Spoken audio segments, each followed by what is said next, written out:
Muy buenas tardes a todos y bienvenidos a Tonight in the Main Event, el podcast donde semanalmente, junto con un creador de contenido o un dueño de página o una persona envuelta en el negocio de la lucha libre, analizamos y miramos una cartelera del pasado de la lucha libre, hablamos de lo que significó para nosotros, hablamos de lo bueno, lo malo, lo que sirvió, lo que no sirvió y un poquito de la historia detrás de ese evento. Esta semana tengo de invitado a una persona que es de mi pueblo, de la capital del mundo, de la capital de la lucha libre, de donde de verdad los códigos se respetan siempre, es la ciudad de Cagua, y tenemos nada más y nada menos que al buen máster de la página Fear Wrestling, el gran Frank Vélez. ¿Cómo estamos, Frank? Saludos a todo el mundo. De hecho, Cagua es cuna de campeones. Primeramente que nada, somos cagüeños, somos yanquistas. Exacto. Tú tienes la camisa, yo tengo la gorra, pero somos de Cagua, cuna de campeones. Ganamos el voleibol femenino, el año pasado ganamos el campeonato del baloncesto superior, así que Exacto. Cagua. Somos campeones defensores todavía, hasta que no nos quiten, todavía somos los campeones defensores, así que Correcto. Bayamón tuvo que buscarse como tres NBA para tratar de tumbar a Cagua, así que bueno, eso es otro tema. ¿De qué parte de Caguas tú eres, bro? Siempre se me olvida preguntarte. Pues mira, yo me crié, de niño me crié en el barrio Borinque y Ok. como a los 14 años hasta que me mudé a la Florida, yo era del centro del mismo pueblo, que era entre urbanización Machín y Notre Dame. Y ahí yo me crié también. Y tú sabes, Pues esa fíjate, área, tú sabes. pues no vivías muy lejos de mí, porque yo me crié en Torres de Tokio, que quedaba ahí mismo No me cerca del digas, pueblo. de Sí, verdad, yo jugaba sí, allí. sí, jugaba, me imagino jugaba básquet, quién sabe si llegamos a jugar Sí, baloncesto uno contra el otro. esas son cosas que yo nunca voy a saber, pero sí jugábamos básquet. Yo jugué ahí en Torre Toquillo, tremenda liga que se daba en esa cancha. Sí, de buena canchita. Mis abuelos eran del Tour de Villarrey Ok. y luego se mudaron al pueblo y nosotros, mi mamá y mi papá y eso, vivíamos ahí en Torre de Tokio. Ujú. ¿Tú sabes, Dígame. tú sabes con quién yo jugaba en Torre de Toquillo? Que te puede decir y es experto en esa cancha, Mr. Big. ¿En serio? Mr. Big y yo jugábamos en esa cancha de chamaquito en Torre Toquillo y jugábamos en la José de Diego, en la canchita José de Diego, nosotros nos metíamos ahí a todos a jugar, porque era Sí, una sí. mini cancha. José de Diego, para que la gente entienda, la escuela José de Diego fue, esa escuela, no es mala, sino es tan vieja que le hicieron la cárcel de la película Talento de Barrio. O sea, cuando Sí, sale sí. esa parte de Jacob ahí que salió de la cárcel, no, eso no es una cárcel, eso es una escuela elemental. Sí. Eso es José de Diego. Y superior a qué fuiste, a cuál fuiste. Perdonen a la gente, la hemos perdido la mitad del pueblo, pero qué importa. No, yo empecé en la Manuela Toro y yo terminé en la José de Ortiz Benítez. Me gradué en la José de ¿Qué Ortiz clase Benítez. de la Manuela? Porque yo fui también a la Manuela. Bueno, yo fui en el 95 Ok, tú fuiste un poquito más tarde que yo. Yo me gradué en el y, 91. y yo me Y, gradué en el 98 de la José de Ortiz Benítez. ok, entonces tú brincaste para los dos, para Manuel y Gautier. Lo que pasa es que yo, Luis, te voy a decir, lo que pasa es que yo la escuela y yo no somos amigos, ¿entiendes? Ujú. Entonces, después me voy a terminar la escuela José Gautier Benítez porque está cerca de mi casa. Sí, sí. eh, Porque yo en la intermedia yo me gradué de la Nicolás Aguayo Aldea, Somos dos. Ujú. que está ahí al ladito de casa, que eso era bajando la calle, pero después cojo y me mudo y después termino la escuela en la Gautier Benítez en el Sí, 98. la Guayo que quedaba frente al Monaga, bueno, ahí. Toda esa área, el Monaga y eso, ahí yo corría de joven y todo, justo esa área, esa es mi área. Sí, pues básicamente yo me creía también más o menos en esa área. Sí. Este, casi todo eso. Qué mundo pequeño, qué mundo pequeño. Para que tú veas, el que dice que Cagua es chiquito no es tan chiquito, ¿no? No, no es tan chiquita nada, pero sí, mundo pequeño. Pues ahí, ya, mira, qué cosa, primera vez que sé de qué parte de Cagua eres. Sí. Bueno, y ahora la IWA ha hecho de la cancha de la Gautier Benítez su casa. Va a ser interesante ver cómo manejan eso. Cagua es lucha libre. Caguas Siempre. es lucha libre. Y yo pienso que la IWA, en mi opinión, hizo una buena idea mudarse a Caguas. Porque en Sí. Caguas la fanaticada le gusta la lucha libre. Y esa cancha, yo no iba mucho a la Papaleo. Yo iba a lo que era las grandes carteleras de la Capitol Sport Promotion en el 90 sobre todo en Néstor Solá Besares Exacto. y en el Solá Morales cuando estaba la IWA en los 2000, que la hacían en la IWA, que estaba más cerca todavía porque estaba a 10 minutos de ahí. Pues yo lo que seguía era Sabarona y ya estaba allí en el Solá Exacto, Morales.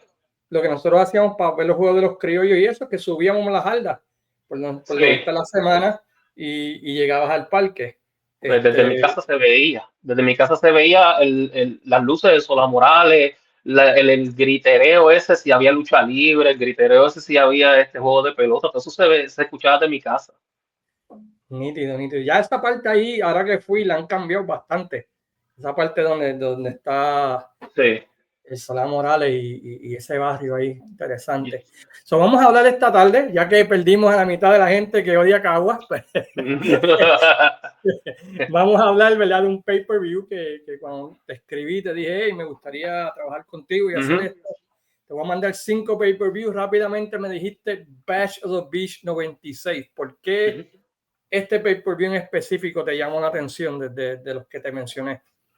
Ok, en la historia de la lucha libre moderna, estamos hablando de 20, vamos a decir 30 años para acá, han habido momentos en la lucha libre que han cambiado el rumbo a cómo la lucha libre se ha hecho. Primeramente que nada, cuando hablamos de ese evento fue el inicio, verdadero inicio de los Monday Night Wars. Nosotros en los 90, la fiebre que teníamos todos los fanáticos de lucha libre, especialmente, habían dos cosas. El lujo de tener cable TV y el lujo de tener USA Network y TNT.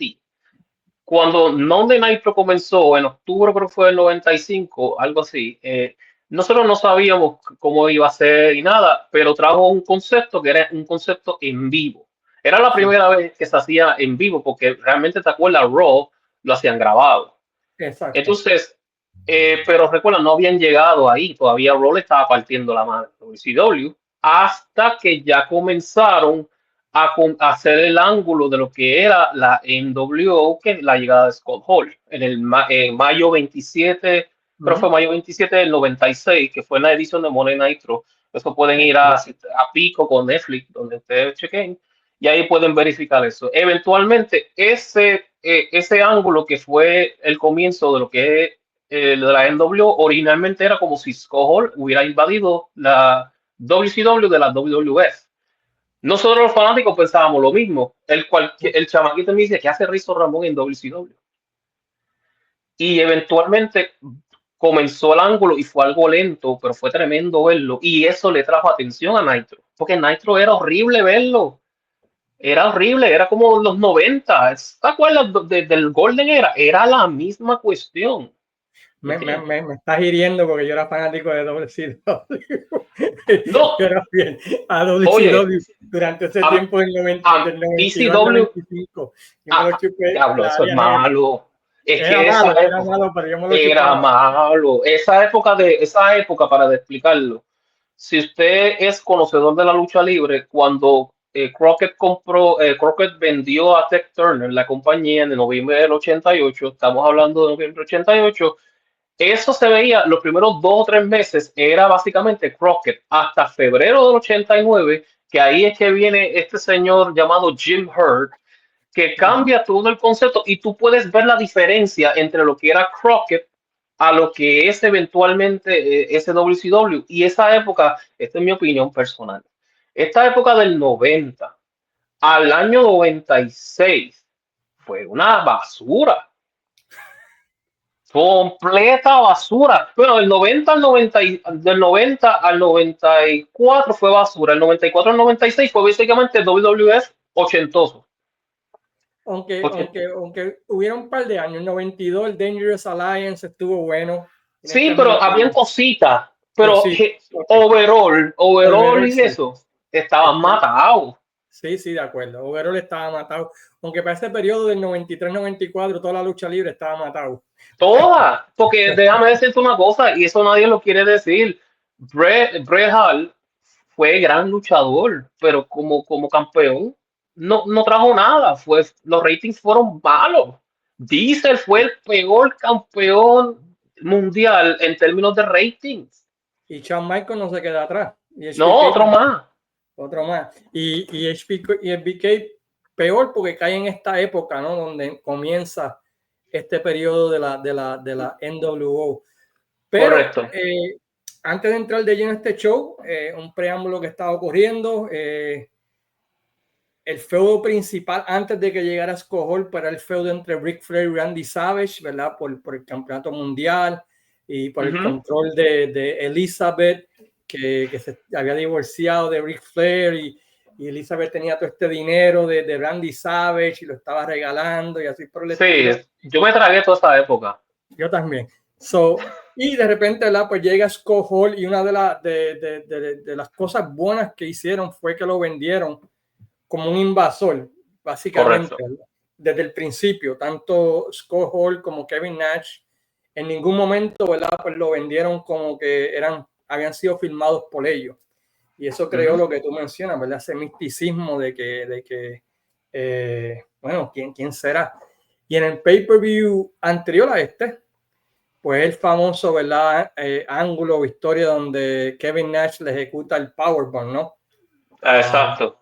A Eric Bishop eso pasó en The Great American Bash 1996. Exacto, y ahí, ¿verdad? Pues donde se revela, ¿verdad? Que va a haber un tercer miembro, ¿verdad? Un tercer miembro del grupo y la pregunta era quién iba a ser y por meses esa era la expectativa y quién sería, quién defendería WCW y así por el estilo y en el internet durante ese tiempo, ¿verdad? Pues los servers mencionó que podía ser King Mabel, otro mencionó que podía ser Bret Hart. Había un montón de rumores durante ese tiempo y eso creó una expectativa increíble, ¿verdad? Lo que fue este pay-per-view Bash of the Beach 1996. Y eso es lo que nos lleva. Y lo bueno que también que me gustó, y no sé si tú estás de acuerdo, es que nunca mencionaron antes de este evento quién sería el tercer miembro. Nunca dieron un la. Eso fue lo mejor. Sí, fue literalmente una sorpresa. Y a través de todo el show, ¿verdad? Te vendían esto. Así que la pregunta era, ¿resultaría eso en buenas ventas? Bueno, pues antes vamos a entrar de lleno al pay-per-view. Vamos a ver los numeritos. El evento fue realizado el 7 de julio del año 1996 en la ciudad de Daytona Beach, Florida, en el Ocean Center con una asistencia de 8,300 personas para un gate de casi $80,000. El pay-per-view vendió cerca de 250,000 ventas. Increíblemente, también que me sorprendió haciendo el research de esto fue que ellos nunca habían vendido tantos pay-per-views por un evento en toda la historia de WCW como este. Fue tremendo. La icónica, bueno, te digo, nosotros que no estábamos tan de eso con los eventos de WCW en pay-per-view, estábamos locos de que ese evento llegara. Eso fue para nosotros un día feriado. Sí. Eso fue un día feriado, porque ese día, ver ese evento para nosotros, sabíamos que iba a pasar algo grande. No sabíamos que iba a pasar algo tan grande, pero sabíamos que iba a pasar algo grande esa noche. Porque WCW definitivamente necesitaba ese boom. Porque si quería mantenerse en la pelea con la WWF, tenían que dar ese boom. Y un giro que hizo WCW en ese tiempo fue los personajes de WCW, ellos hicieron sus personajes con caracteres reales.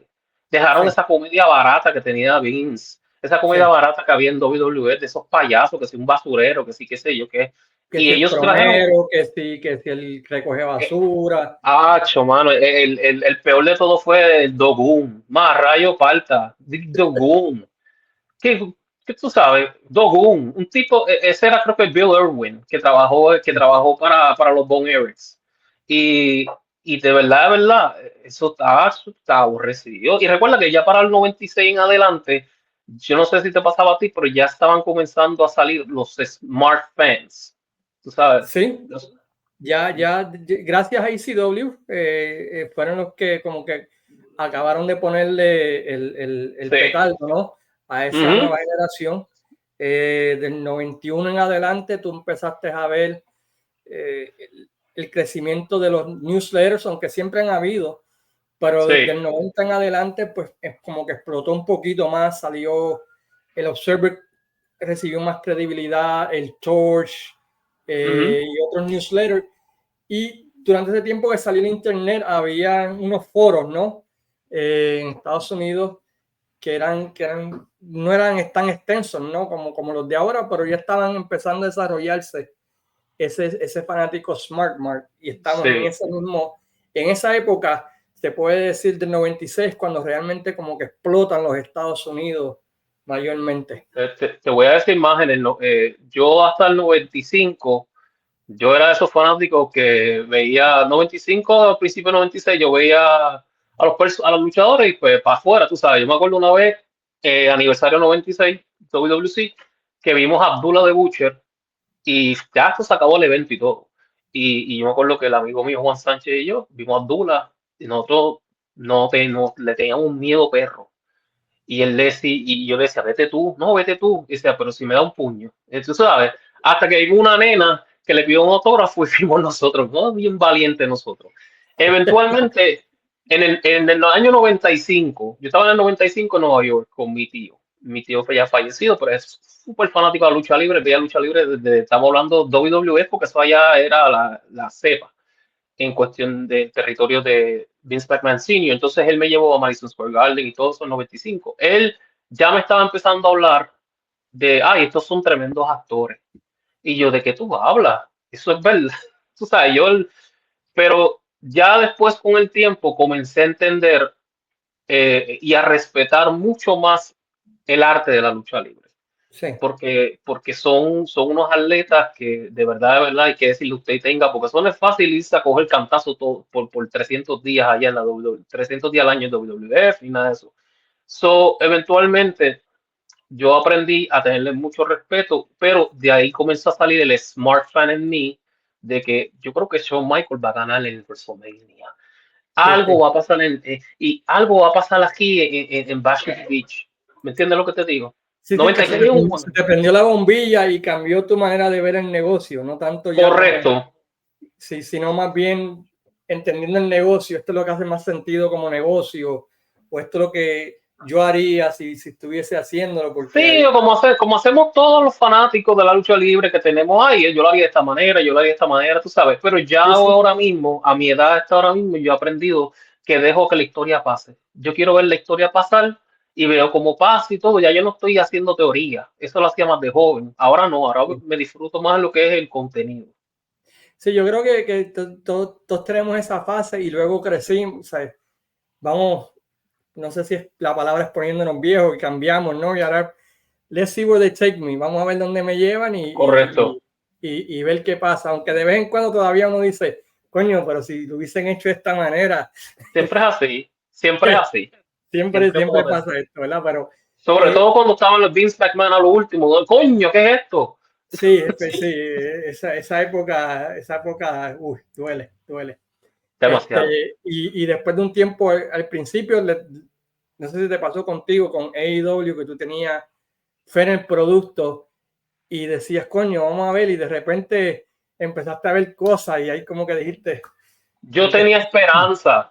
Yo estaba en 2019 esperanzado y decía, porque te decían que iba a ser algo deportivo, real, yo contra, por fin, hace falta.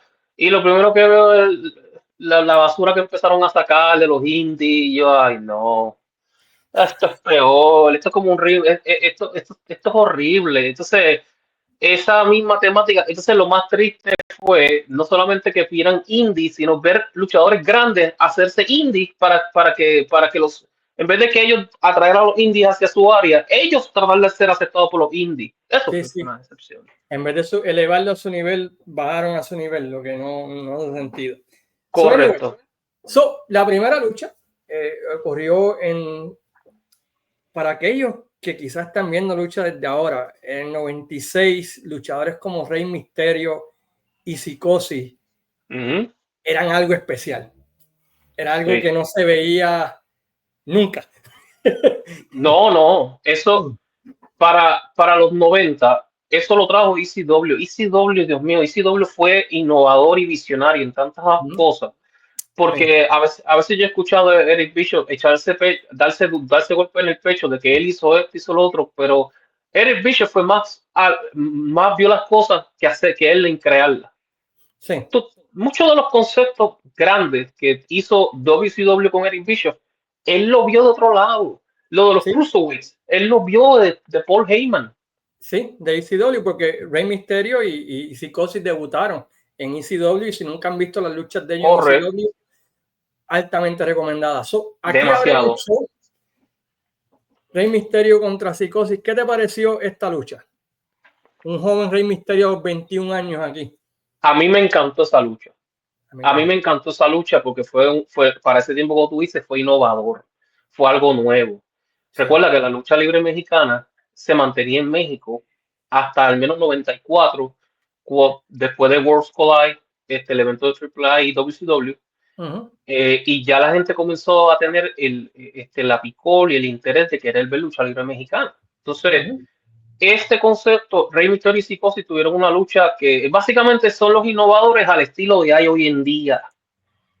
Hoy en día hay muchos que se quieren hacer Rey Mysterio y Psicosis. Lamentablemente no pueden ser eso. Pero esto hay en términos de la primera lucha. Esta gente prendió el Ocean Center. Esa gente prendió el Ocean Center. Y esa gente hizo unos movimientos innovadores. Rey Mysterio, mano, qué rapidez, qué condición, qué estilo de lucha. O sea, este es el mejor enmascarado de la historia de la lucha libre. Punto.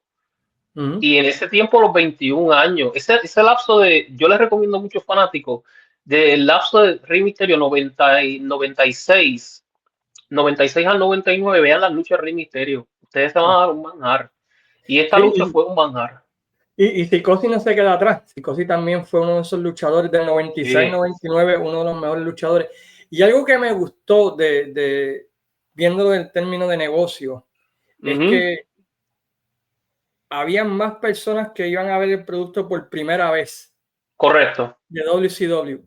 Qué mejor que decirle, miren lo que nosotros tenemos diferente a WWE en aquel tiempo, que tener a estos cruiserweights como Rey Mysterio y Psicosis, y atrapabas a ese nuevo fan que quizás estaba viendo WCW por primera vez, ¿me entiendes? Una verdadera alternativa, que era lo que se supone que fuera AEW. Exacto. Y tienes en la primera lucha, para empezar, aquí tienes estos dos tipos que nunca has visto luchadores como ellos. Demasiado. Y aquí tienes rompiendo esta lucha y ambos se roban el show, una candidata a lucha de la noche, por decirlo así, o la lucha de la noche, por decirlo. Para mí lo fue. Sí, para mí lo fue. Y una cosa que yo quiero decirle, mucha gente no le da el reconocimiento que se merece a Conan, porque Conan fue el arquitecto que trajo este movimiento de los Cruiserweights a WCW. ¿Sí? Conan fue el que hizo esto en realidad. Exacto, y vamos a hablar un poquito más de lo que estaba sucediendo con Conan durante este tiempo, porque tiene que ver mucho con los Cruiserweights, con cosas que estaban pasando en México, y yo creo que hasta cogió un poquito de cantazo en Puerto Rico también durante este tiempo, pero vamos a hablar un poquito de eso. Pero esta lucha fue tremenda, altamente recomendada. Rey Mysterio gana, lo establecen, ¿verdad? Como está la nueva cara de los Cruiserweights en WCW. Y lo estableces como la estrella de esa división, básicamente. Definitivamente. Un campeonato, pero le estás diciendo a la gente, este es el chamaco que tú tienes que estar pendiente. La movida final que hizo Rey Mysterio a Psicosis para ganar la lucha fue brutal. De la tercera cuerda hace un flip, esa movida, o sea, para ese tiempo, nosotros que no habíamos visto eso fue innovador.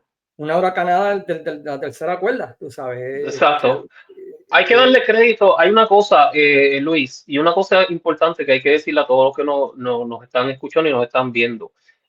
Usted tiene que estar pendiente en esta lucha a los comentarios, porque déjame decirte una cosa, Mike Tenay, hay que quitarse el sombrero ante Mike Tenay. Sí, tipo,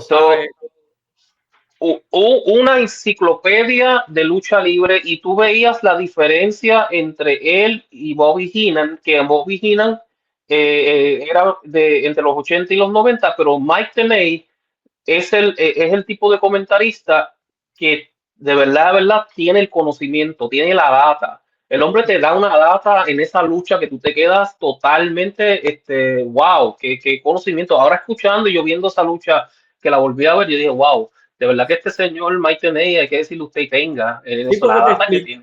te explicó quién era Rey Misterio, de dónde salió, cómo fue que corrió, te explicó quién era Psicosis. Para el final de la lucha, no tan solamente tú decías, contra este chamaco es tremendo luchador, pero su historia es interesante, ¿no? Su tío, te nutriste. O sea, aprendiste y te puedes identificar con él, que por eso digo que WCW, y en ese sentido le doy crédito a Eric Bischoff de por lo menos tener esa visión de que vamos a enfocarnos en esto. Oh, sí.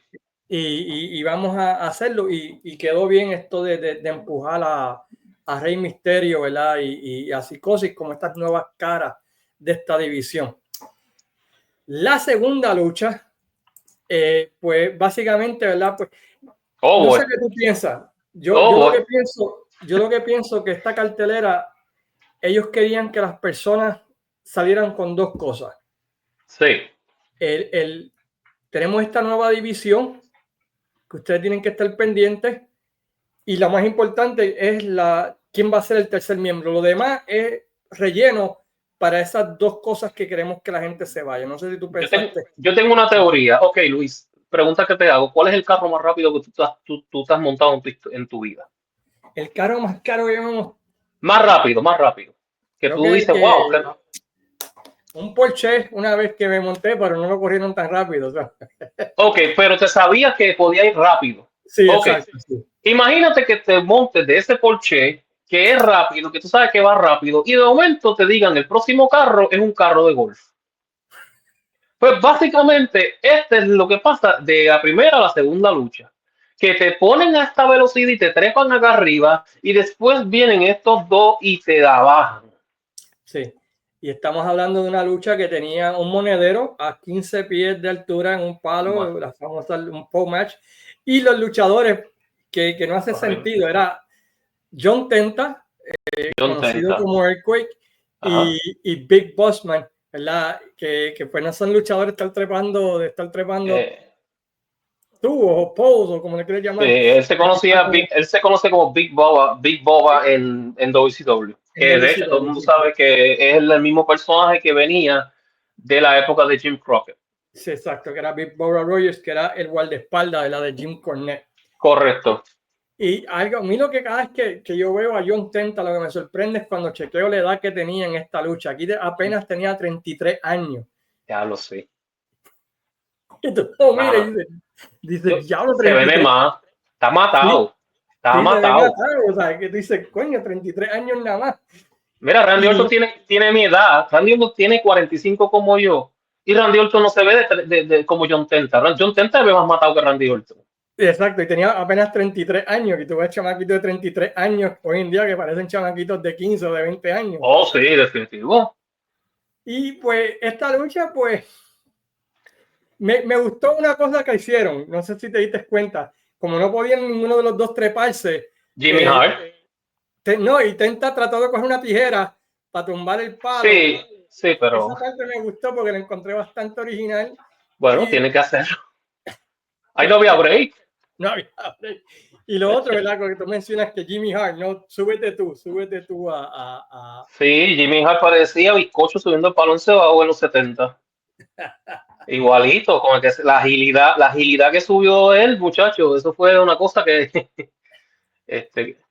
pues sí, fue el MVP. Tuvo malita. No, esa lucha... De verdad, eso es, mano, yo me sentí como si fuera a darle en fast forward y de momento le di en slow motion. Sí. Porque no estamos hablando de John Tenta en su mejor etapa, ni igual de The Big Boss, me estaba hablando de ya en el WCW ya estaban bajando. Sí, ya los dos ya habían pasado su prime, por decirlo así. No estamos hablando del Big Bossman del 87 y 88 que tuvo un feudo increíble con Hogan, o como Big Boba Rogers. Estamos hablando de ya tenía lecciones, ya tenía otros problemas. John Tenta igual, ¿verdad? No era el Earthquake y al final, ¿verdad? Pues Tenta pues derrota a Big Boba para ganar, tener su revancha, ¿verdad? Luego de eso, pues, los comentaristas continúan vendiendo lo que es, ¿verdad? ¿Quién será el hombre misterioso? ¿Quién será? esta persona, y me gustó eso, que a través de todo el show, ¿no? Él El, seguía. el tema aquí era Who's the third man? ¿Quién es el tercero? ¿Quién es el tercero? Sí, o sea, es chistoso porque recientemente, y nosotros estábamos hablando de eso, yo lo posté en Fever Wrestling la semana pasada, Hogan y Bishop hicieron esta cuestión de Who's the third man y Sí, sí, una sí. una, qué sé yo, una compañía que van a abrir ellos barata ahí, pero me dio mucha risa porque, verdad, mano, que Hogan está acabado. Yo pensando, hablando, nosotros queriendo discutir sobre este evento de pay-per-view y vienen ellos con esa cuestión. Sí, que me sorprendió también el mismo blanco y negro y todo lo demás. Pero me gustó eso, ¿no? Y luego de eso, pues tenemos una entrevista con los técnicos Sting, Lex Luger, Savage, que están pintados como Sting y estamos ready para los outsiders. Los vamos a destruir y estamos preparados. Lex Luger, que durante todo ese tiempo había hecho un personaje como de era malo. pero era panita de Sting. Fue uno de los primeros, Lex Luger fue uno de los primeros luchadores que estaba neutral. Sí. No era heel, no era babyface, era neutral porque él era enemigo de Hogan, pero era pana de Sting. Fíjate, y a mí ese personaje a mí me encantó. Me gustó porque la Era controversia pasó diferente. desde el 95. Sí, porque desde que él regresó en el 95 para la primera edición de Nitro, claramente Hulk Hogan no estaba contento con la llegada de Lex Luger. Desde el Fall Pro del 95 hasta ese tiempo que Luger era neutral y para Hogan atacaba con The Dungeon of Doom y Jimmy Hart, pero era pana de Sting. Sí, y ganaban ganaron los títulos en En pareja pareja, y hacía trampas, pero con Sting se soltaba bien. No, sí. ese personaje a mí me Sí, gustó me mucho. gustó mucho. Y no lo han vuelto a hacer. Yo No, creo que en mi opinión no lo han vuelto a hacer. Y deberían hacerlo porque no sería lo he innovador. visto y pienso que funcionaría. Demasiado, porque solamente yo vi, esa fue la última vez que se vio algo así. Sí, sabes que soy pana tuyo, pero odio a todo el mundo, pero contigo soy bien. Y Sí. Sting, ¿verdad? Pues siendo esa persona. Por aquí, por esta noche, todos esos problemas se resolvieron porque todos están unidos en Por una contra, causa. por Por una esta causa. causa de los outsiders, ¿verdad? Uh-huh. Y esta historia de Lugar, en cierta manera, tiene que ver, la utilizan un poquito para el final, ¿no? Para tratar de hacer algo, pero hablamos de eso en la lucha final. Luego de esto, pues tenemos lo que es una lucha con Safe Fist, con el puño vendado, para decirlo así, entre Diamond Dallas Page y Jim Duggan. En el pay-per-view anterior, DDP había ganado lo que se conocía como el Lord of the Ring, un anillo que había ganado en una batalla campal. ¿Quién ha hecho eso? ¿Quién ha hecho eso antes? Eso no se ha hecho ya. Eso, Sí. tú sabes. Sí, claro. Hello. Y lo están haciendo todavía. Y básicamente pues, supuestamente iba a recibir una oportunidad titular en un futuro. Jim Duggan pues quería, ¿verdad? Pues ese anillo, ¿verdad? Y Duggan, siendo panita de Hogan durante ese tiempo, pues iba a recibir un push. Sí, tenemos esta lucha entre DDP contra Hacksaw Jim Duggan. ¿Qué te pareció esta lucha? Para mí esta lucha, y voy a decir una cosa, no fue una lucha tan larga, pero para mí esto era una introducción hacia el nuevo DDP. Porque para mí esta noche fue el comienzo del ascenso de DDP a lo que se convirtió después que fue 3 veces campeón de WCW. Y tú sabes que antes hasta el 95 DDP era una comedia. Este hombre no sabía qué personaje era. El tipo era bipolar completamente. Él venía con diferentes ideas, diferentes en lo que era. En el 96, especialmente cuando vino esta lucha, ya se comenzó a ver con la introducción de The Diamond Cutter, se comenzó a ver ese DDP que todo el mundo recuerda del estelar, el campeón, el Hall of Famer, y empezó en esta lucha y creo que un gran oponente para darle un push es Jim Duggan, que todo el mundo sabe que es una superestrella en la época de los territorios allá en Mid-South Wrestling y en la UWF, que es lo mismo, y en la WWF una estrella, un tipo que peleaba con Andre the Giant, que era básicamente cuando Hogan no estaba peleando con Andre, Andre peleaba con The Ultimate Warrior o Jim Duggan.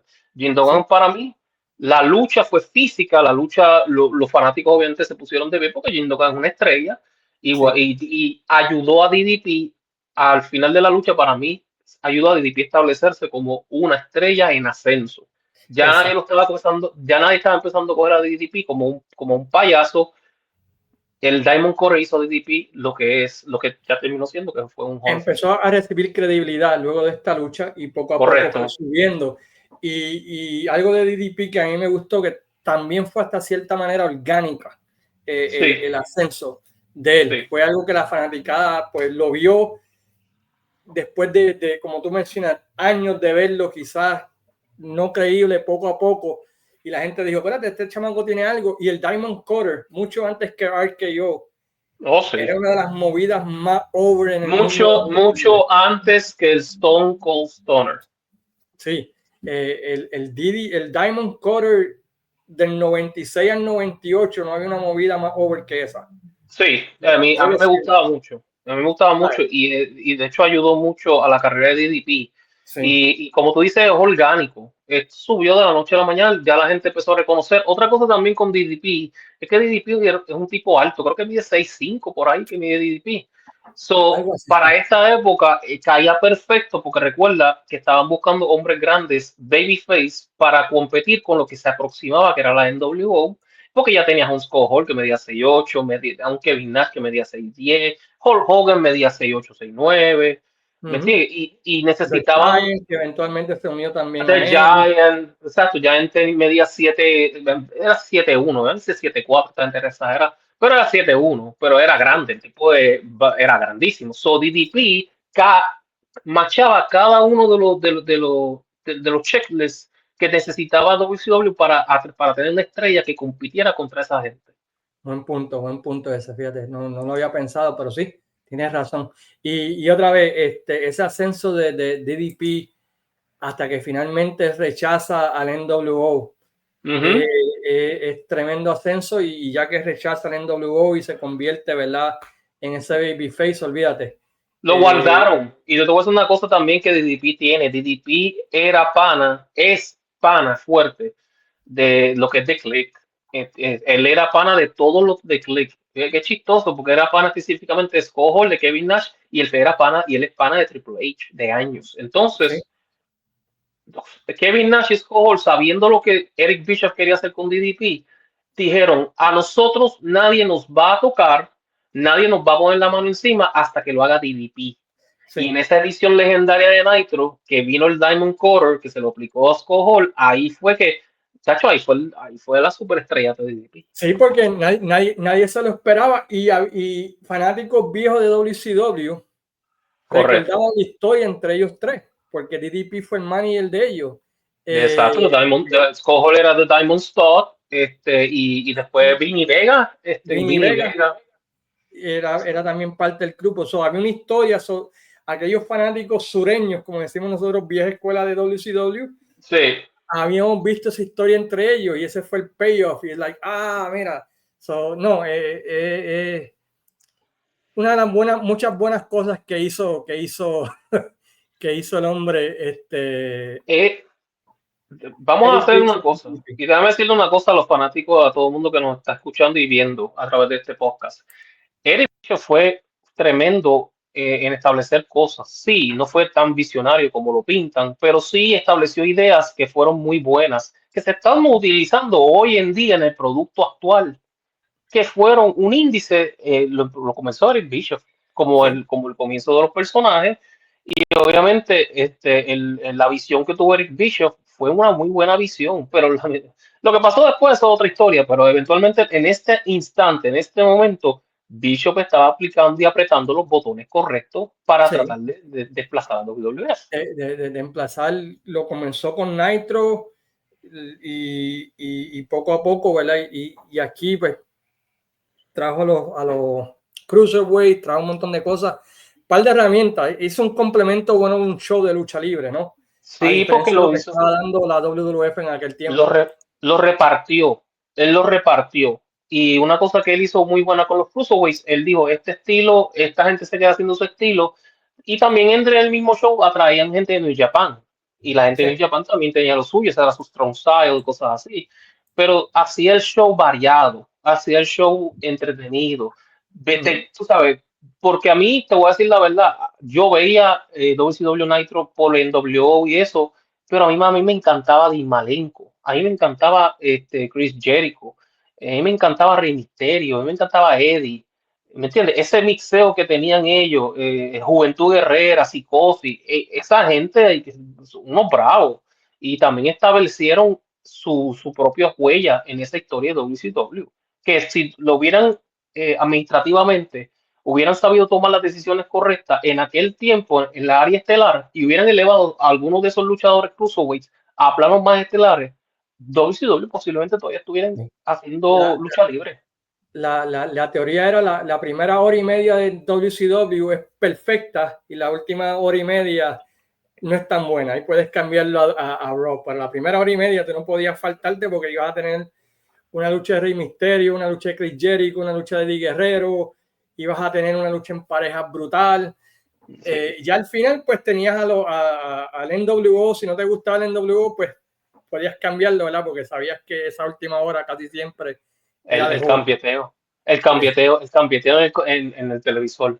Yo lo sí. tenía en el control entre TNT y USA, TNT USA. Entonces veía la primera hora de Nitro, que era de 8 a 9, y después venía Raw a las 9, y yo lo cambiaba, me olvidaba completamente y veía Raw, pero después me mantenía viendo lo que pasaba en Nitro, porque la primera hora de 9 y media a 10 venía la estelar, y no era Sí. tanto por la lucha, sino porque una cosa que hacía WCW, hacía Bishop también, que hizo muy bueno, fue que dejó el drama corriendo hasta Sí. la semana próxima. Y eso lo hizo bien interesante. Algo que Vince tuvo que captar y adaptarse. Sí, él te dejaba la novela, el cliffhanger, lo que llaman cliffhanger. Exacto, ¿Qué pasa la exacto. semana que viene? Vimos esto hoy. Se, va- A rayo, tú sabes, hay se que van ver a la semana. matar, se acabó el tiempo. No, ya, ya, puñeta. Y tú sabes. Sí. Pero te quedabas con la emoción y tenías que esperar el otro lunes. Y ahí es que venían los ratings de lo que Sí. de Nitro, porque la gente estaba, ya tú sabes, voy a ver lo que pasó la semana pasada. Pero esa era la verdadera presión, el cambio de canal. Oh, Eh, sí, definitivamente. Había el control y la mejor innovación que hicieron los controles remotos fue que hicieron Last Channel. ¡Puf! Lo mantenían en use. el last one, ese botón estaba Sí. quemado. No, eso estaba quemado. Yo lo tenía así. De hecho, a mí me dio creo que hasta el triti en ese pulgar. Luego So, de eso, pues tenemos una lucha en pareja para continuar. sí. Eh, una lucha encadenada entre los Nasty Boys, quien era la pareja pues extrema de WCW, Ujú. contra la pareja que acababan de contratar, traída de ECW, ¿no? Que se llamaban Public Enemy. Public Enemy, que en ECW brillaban porque Paul Heyman, siendo un buen booker como era, sabía ocultar sus deficiencias, ¿no? No todo lo que brille, no todo lo que brille es oro. Eso te No, enseñó Paul Heyman. No todo lo sí. que brille es oro. Oh. Y lo traen aquí, ¿verdad? Y pues tenemos esta lucha. ¿Y qué te pareció esta lucha en pareja? A mí me gustó mucho la lucha porque obviamente también nuevamente volvemos a esta cuestión de diferentes estilos. La primera lucha fue bien rápida, la segunda lucha fue en slow motion, la tercera lucha fue más o menos para impulsar un talento nuevo y esta lucha fue un estilo hardcore.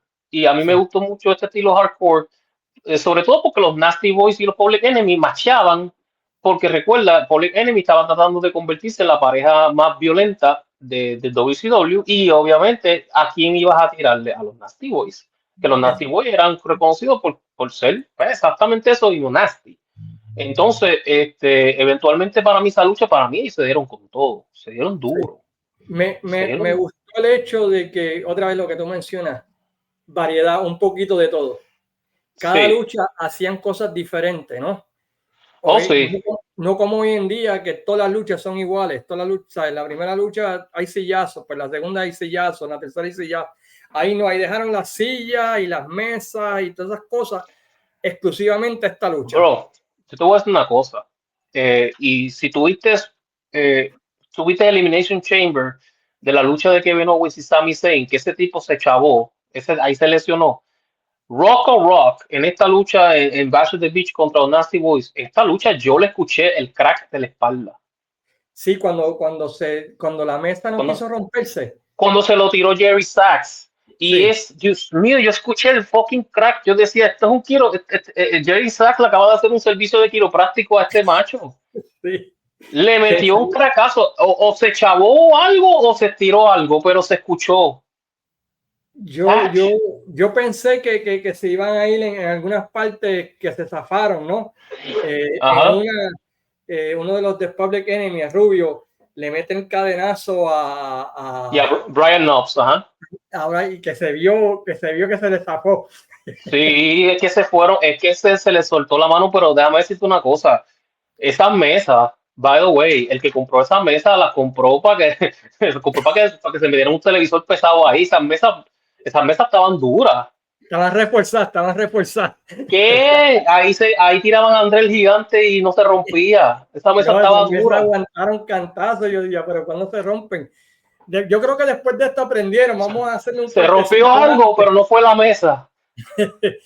Y al final, ¿verdad? Pues ganan los Nasty Boys, ¿no? Y se mantienen como la pareja stream No, de imagínate, los nenes WWE. de Hogan, los panas de Hogan, ¿cómo no van a Sí. ganar? Pues sí, claro está, no van a perder, no van a perder. Luego de esto, pues tenemos a Jim Okerlund que está parado en el camerino, ¿verdad? De los rudos y hay Ajá. policías y todo vendiendo otra vez el misticismo de que él trató de meterse para averiguar quién era el tercer miembro, pero Ahí no, promocionando el hotline. El hotline. y también promocionando su 1-900 hotline, ¿no? Más rayos falta los 1-800 de eso. Que tú tenías que llamar un minuto, ¿no? O qué sé yo qué, y tenían 5 pesos por minuto, esa de pillería es esa. 5, hecho, y era 30 5. 38 segundos de puro anuncio antes de darte la primera noticia, quizás. No, esa gente te robaba. Yo nunca llamé a ese, pero mano, yo veía $4.99 per millón. No, muchachos, son un robo. Yo hacía una llamada así, me mataban en casa, muchachos. Ah, bueno, a mí por poco me matan. Porque yo llamaba uno de esos 1900, tacho, esos biles negros, de eso se cuenta. Pero gracias a Dios que uno, por buena gente, tiene amistades en la telefónica y le Sí, bregaron. sí, sí. Saludos. Sí, sí. Y luego de eso, pues tenemos una lucha por el campeonato crucero Ujú. entre Dean Malenko versus Disco Disco Inferno. Inferno. Disco Inferno. Algo interesante que estuve averiguando y no sé si sabía es que Dean Malenko estuvo, por decirlo así, baneado por casi 9, 7 años de su carrera de trabajar en los Estados Unidos, básicamente. Wow. No Él, me sabía su, eso. su papá, Boris Malenko, fue una de las figuras claves del territorio de la Florida, ahí de Eddie Graham, ¿no? Ajá. Y tuvieron sus diferencias y Boris Malenko se fue a oposición, creó un Outlaw, una compañía Outlaw, Sí, como lo que hizo el papá de Macho Man en Memphis. como hizo el papá de Macho Man en Memphis, y se fue en contra de Eddie Graham en territorio de Florida. Así que cuando Dean Malenko debutó en el 85, ningún territorio quiso tocarlo. Se tuvo que Sí. ir, se tuvo que ir a Japón, él y su hermano allá a luchar. No Lucharon en Puerto practic- Rico. Lucharon en Puerto Rico. Fueron a Puerto Rico. En el 92 fue que finalmente, ya que se habían muerto toda esa gente de la vieja guardia, esos Ujú. promotores de la vieja guardia, es que finalmente pues puede venir a Estados Unidos y compite en WCW, compite en ECW y finalmente llega, ¿verdad? Pero tú te imaginas tener que esperar tanto tiempo para recibir tu break, a pesar de que eres un increíble luchador como lo es Dean Malenko, por algo que Que pasó con tu lo, papá en los primer- 80. lo primero que yo digo es, qué mal que eso pasó, porque, y yo no sabía eso, y tremenda información, un talentazo como Dean Malenko, que usted se daba gusto de ver a ese señor luchando. No importa si estaba en ECW, no importa si estaba en New Japan, no importa si estaba en WCW, en WWE, pero más que todo en WCW, New Japan y ECW, qué gusto era verlo luchar. Y el hecho de que por esta regla estúpida se le hiciera ese tipo de baneo, de verdad que fue una injusticia, porque estamos hablando de un hombre que para mí en lo que es llaveo, a ras de la luna, yo creo que no se ha visto un luchador así de estratégico desde Danny Hodge. El que conoce lucha libre vieja escuela, desde Danny Hodge no se veía un luchador con el llaveo, el conocimiento, la técnica del señor Dean Malenko, que para mí es una de las eminencias, es uno de los que yo realmente veía de WCW, que yo me encantaba ver a Dean Malenko luchar. De verdad que ahora mismo que vi esta lucha recientemente, wow, de verdad que era un tremendo luchador. Él y su hermano, ¿no? Increíble. En Puerto Rico, ¿verdad? Pues él luchó en el 80 y pico, una lucha, yo me acuerdo haberla visto en televisión. Y luego ¿Cómo se llama Joe? Joe Malenko, creo que se llama el hermano. Sí, exacto. Y luego, pues, tuvieron un feudito contra los Southern Rockers, que era Rex King y Steve Dodd en Puerto Rico. Y también lucharon en contra de Rey González y Santos y Rex King, ¿no? También durante ese tiempo. Sí. Y luego, pues, ¿verdad? Pues finalmente, pues, rompieron esa brecha, pero perder 6 años de tu carrera, ¿no? Básicamente en Estados Unidos está brutal. Pero anyway, sí. Tenemos esta lucha aquí. ¿Y qué te pareció esta lucha, mi hermano? A mí me gustó mucho la lucha, definitivamente. De hecho, a pesar, nuevamente la grandeza de Dean Malenko, porque vamos a ser sinceros, Disco Infierno era una mierda. Disco Inferno no servía para nada. Lo que hacía era bailar, tenía el disco y todo, pero en términos de esta lucha, Dean Malenko estableció las reglas, la pauta, llevó esta lucha, la guió y le sacó el jugo a Disco. Sí. Le sacó el jugo a Disco. Y Dean le estaba metiendo una escalpiza a Disco en la primera parte de la lucha, y luego Disco hizo lo suyo. Disco no se quedó atrás. Hizo muy buena lucha con Dean Malenko, pero que Dean Malenko podía bailar hasta con una escoba. Sí, era como Ric Flair en los 80. Tú le podías poner una escoba y el tipo te hacía la escoba una estrella. Dean Malenko hizo que Disco Inferno tuviera una buena lucha y que la gente se mantuviera al borde de la silla, porque así de grande era Dean Malenko. A mí me encantó esta lucha. Fue rápida, fue movida, fue técnica, fue agresiva. Tenía todo lo que ya diferentes estilos. Obviamente, si tú ves la primera lucha de Rey Mysterio y Psicosis, era más rapidez y velocidad. Pero en esta lucha hubo tecnicismo, hubo velocidad, hubo agresividad y fue más físico. Y obviamente estableció a Disco Inferno y le dio credibilidad como luchador. Porque déjame decirte una cosa. Yo hubiera sido Disco Inferno, después de eso yo le hubiera pagado la cena de Malenko, porque me puso arriba. Y también estableció a Dean Malenko, porque recuerda, más adelante él iba a pelear contra estos cruiserweights. Exacto. Le dabas ese contraste. Aquí tienes los high flyers contra un luchador técnico. ¿Quién va a dominar? Y ahí ahí tenías la historia, ¿no? ¿Podrá la rapidez y las movidas de Rey Mysterio, Psicosis, todos estos luchadores derrotar el tecnicismo de Dean Malenko, el hombre de los Thousand Holds? ¿Qué estilo ganará? Y ahí tenías una historia sin tener que matarte en escribir una historia, porque lo presentaste aquí, y yo creo que eso fue otra cosa que logró esta lucha, establecer a Dean Malenko como que, porque esta es la contraparte de los cruceros que vienen por ahí, que son de México. El Texas Cloverleaf de Dean Malenko, excelente llave. A mí me encanta ese finish. Innovadora llave, una llave que yo creo que ya nadie la hace, apenas si la hace alguien pues bien raro, pero tú sabes que la gente hoy en día, los chamaquitos de hoy en día están copiando todo lo que veían antes, pero esta llave es tan innovadora, el Texas Cloverleaf. Y como la hacía él, que bajaba completo, si tú miras el correcto, bien aplicado. Él se quedaba arriba, él bajaba completo, y aunque no hiciera más presión, menos presión, pero se veía como que diablo, eso tiene que doler demasiado. Sí. Habían dos luchadores en los 90 que yo hacía lo que fuera, que a mí me encantaban. Bret Hart, Dean Malenko. El tecnicismo excelente. Sí, yo estamos de acuerdo. A mí, yo digo que sacando una parte, Bret Hart es el único luchador que tú puedes ver una lucha de él hoy en día, y de una lucha del 85, del 86, del 90, y encaja con cualquiera que tú veas hoy en día.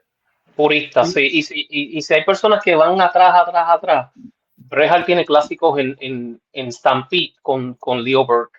Leo Burke con Dynamite Kid. Dynamite Kid. Oh, wow. Esa lucha con Dynamite Kid. Qué físicas eran, qué agresivas. Wow, sí, mano. Esas luchas fueron con Magnus Allen. No, Bret Hart. Pues siempre me gusta eso de Bret Hart, que las luchas de él no envejece, aunque mi luchador favorito es Ric Flair. Siempre, el mío igual. Pero le doy crédito a Bret Hart que sus luchas tienden a ser un poquito diferentes a las de Ric Flair. Claro está por el sketch, ¿no? Ric Flair tenía que luchar 300 veces y tenía que tratar de mantenerse un poquito cuerdo, ¿no? Flair es el paquete completo. Flair es el paquete completo. Flair es todo lo que tú necesitas en luchador. En el béisbol, la gente mide por las 5 herramientas. Flair tenía las 5 herramientas de la lucha libre. Exacto. Y ahora vamos a ver dos luchadores que no tenían ninguna de las herramientas. Más rayo palta. Ok, dale.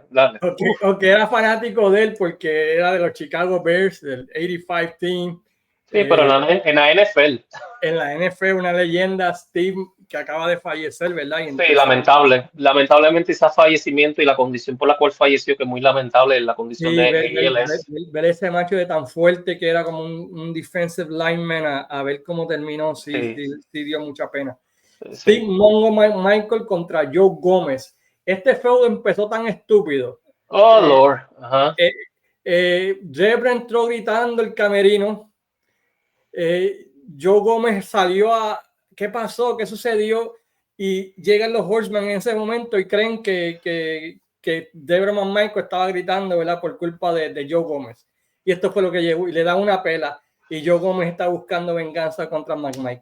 Ese fue el feudo de esta lucha. Esa fue, y de hecho, Mongo McMichael había hecho su cambio a rudo con los Horsemen en el pasado evento de Bash at the Beach.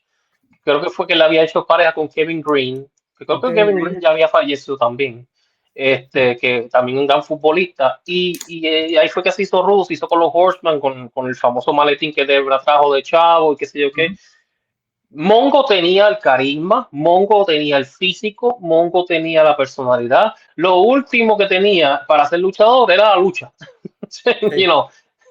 Tenía la credibilidad a los ojos de las personas porque era uno de los tipos legit de los Bears que tú no querías meterte. Claro, y tenía historia reconocida de peleas en la calle y peleas después de los juegos. Tenía credibilidad, tenía todo menos lo que en el ring. En lucha libre, es como decir, te venden un jugo de limón sin el limón. Es básicamente Mongo, pero nadie se lo va a decir en la cara porque Mongo te partía la cara. Y pues era un tipo rudo, pero de verdad era lo que se conoce en Estados Unidos como un real legit tough guy.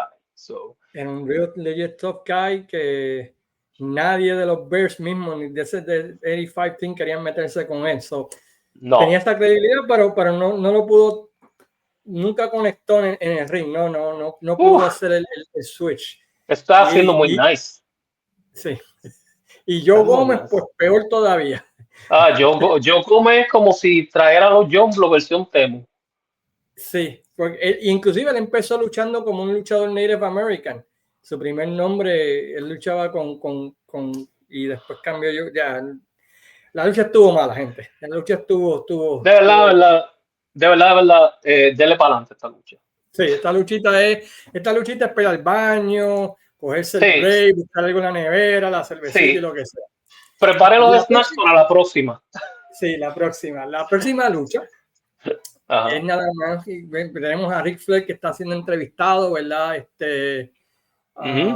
Por Mean Gene y está al lado de Miss Elizabeth y Woman y están hablando de que van a tener un party. Flair tirándole a Randy Savage de que tiene a la mujer y que se la va a llevar a la casa. Típica promo de Flair, ¿no? Déjame decirte una cosa. Déjame sacar un momento. Sí. Qué bella era Nancy Sullivan. No, esa mujer. Estamos ya, creo que ha pasado 20, ¿cuántos? 18 años de la tragedia. Qué hermosa era Nancy Sullivan. Elizabeth, claro, bellísima, pero Nancy, Woman. Diablo. Desde los días de Fallen Angel, mi hermano. Esos ángulos que ella hacía allá en Florida Championship Wrestling, allá con Eddie Graham, con Kevin Sullivan, hasta lo que era en ese tiempo. No, ella hasta su último día, ella fue hermosísima. Sí, siempre. Muy hermosa. Y de verdad, mano, yo no sé cómo Mean Gene, yo no sé cómo Mean Gene se controló cuando la acariciaba y todo. Yo por ese corte. You know, Sí, lo hacía pero sufrir y lo hacía sufrir, tú lo veías sudar. yo, ese macho sudaba. ¿Cómo vas a sudar? Un mujerón. Sí. Qué No, mujerón. la verdad que sí. Y iba a retar al campeón de los Estados Unidos, que era Conan, quien durante ese tiempo tenía un bochinche grande en México. Ah, Sacho, sí. Durante ese tiempo, pues él había comprado junto con eh, este personaje llamado, ay Dios mío, se me fue el nombre, Jorge Rojas, y había hecho un negocio con TV Azteca para comprar la promoción, una compañía que se llamaba Promo Azteca, que era de un luchador que se llamaba, creo que Fuerza Guerrera. Y durante ese tiempo, pues estaba teniendo problemas con AAA Ujú. y engaña, ¿verdad?, a Antonio Peña, y Sí. básicamente, ¿verdad?, le pide a todos esos luchadores que estaban en AAA en ese tiempo, como Rey Mysterio, Psicosis, todo chorro de Cruiserweight, que se los emprestara para llevárselo, ¿verdad?, pues a WCW. Una vez allí, Conan abandona AAA, hace una alianza, ¿verdad?, con Promo Azteca y WCW, y WCW firma a todos estos luchadores, dejando básicamente a AAA estancada. El Benedict Arnold de la lucha libre mexicana se llama Conan. Exacto. Y básicamente, ¿verdad? Pues, eh, básicamente se lleva casi todo el talento de AAA, dejando Los AAA morir. grandes, él se llevó los grandes. Y hay que darle una cosa, y yo no estoy diciendo, Conan es tremendo negociante. Conan sabía lo que estaba haciendo, porque Sí, cada uno que se fue con Conan pasó a ser de grandes luchadores mexicanos a grandes luchadores mexicanos a nivel mundial. Estamos hablando de sí, estrellas y legendarios. Porque claro. si estamos hablando de la cepa que se fue, todo el mundo sabe quién es la Parca, Don Adolfo, el original, L.A. Parca. Todo el mundo sabe Rey Misterio, Psicosis, Super Caló, toda esta cepa de luchadores mexicanos que se fueron con Conan a nivel de reconocimiento se hicieron más grandes. Silver King también, Ujú, se hicieron más grandes. Y sí. después de que cerró WCW, ellos comenzaron a trabajar a nivel mundial, no solamente México. So Conan al final del día hizo el trabajo de exponerlo y establecerlo como luchadores principales, algo que lamentablemente, pues si se hubieran quedado en México, no hubiera sucedido. No, exactamente. Y que tenían, pues, eh, durante ese tiempo, por lo menos, tenían la Sí, oportunidad de trabajar en WCW, y los días que no estaban trabajando en WCW podían ir a trabajar a Promo Azteca, que era algo que no podían correcto. hacer si permanecían en AAA. Tenían dos cheques, por decirlo así, ¿no? Y Eh, eh, tenían cor- todavía televisión mexicana con la cadena de televisión TV Azteca. y, De y que creo, luego, pues, todo eso se fue al infierno, ¿verdad? Pues es otra sí, historia. pero creo que en la misma transmisión del Bash of the Beach estaban indicando que tanto Rey Mysterio, Psicosis y Conan venían de Promo Azteca de estar en México el día Sí, anterior. So, estaban luchando el día anterior y estaban y después fueron a ese evento. sí. Sí, y estuvieron así hasta el 98, donde en el 98, pues, WCW, pues, quitó el apoyo a TV Azteca, a Promo Azteca, pues básicamente, ¿verdad? Pues se quedaron en casi todos ellos en WCW. Yo creo que fue, y es algo que se me olvidó preguntarle, yo creo que fueron los de Promo Azteca los que vinieron a Puerto Rico para la invasión azteca, ¿no? O no estoy seguro, tengo que averiguar eso, o si fue de la CMLL que los que vinieron. No, no necesariamente porque no te puedo decir con exactitud porque no conozco. Yo sé que de la cepa que vino, recuerda que en el caso, por ejemplo, de Pierrot estuvo en AAA y él estuvo con esa invasión de WWF, de AAA a WWF. Recuerda que él estuvo en el Royal Rumble del 97. Creo que la invasión azteca pasó en el 97 o 98, algo así. No, entonces, puede ser que hayan ido con promo azteca, pero eso es una buena pregunta para hacer. Tengo que averiguar eso, tengo que averiguar qué conexión hubo ahí, porque después de eso, pues claro está, Pierrot regresa a CMLL, Conan estuvo baneado en México por Muchos años. muchos años y finalmente regresó y no se ha querido ir todavía. Anyway, No, pero y 2006, todavía, Conan creo que regresó, y porque yo estaba viendo Triple A en ese tiempo, Conan regresó creo que para el 2006, que fue bien criticado, pero bien criticado, que lo trajo el señor Antonio Peña. que lo Sí. trajo de regreso para buscar soluciones referentes al ángulo y la dirección de la empresa.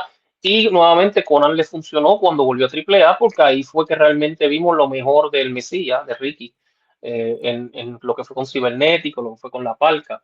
Eso es otra cosa, pero en esto definitivamente la lucha, Conan era el Hulk Hogan de México, you know, sí, Eso nos lleva a la lucha aquí, la primera lucha entre, básicamente se puede decir, la estrella más grande de México en los 90 en taquilla, Conan, correcto, correcto, contra Hulk Hogan. una leyenda en Ric Flair. ¿Qué te pareció esta lucha? Esta lucha me gustó mucho, perdón. Primeramente que nada, el estilo mexicano de Conan, el estilo de Ric Flair, nuevamente Ric Flair demostrando que se puede acoplar a cualquier estilo de lucha. Conan trae ese estilo de lucha libre mexicano, Ric Flair se adoptó, se adaptó inmediatamente.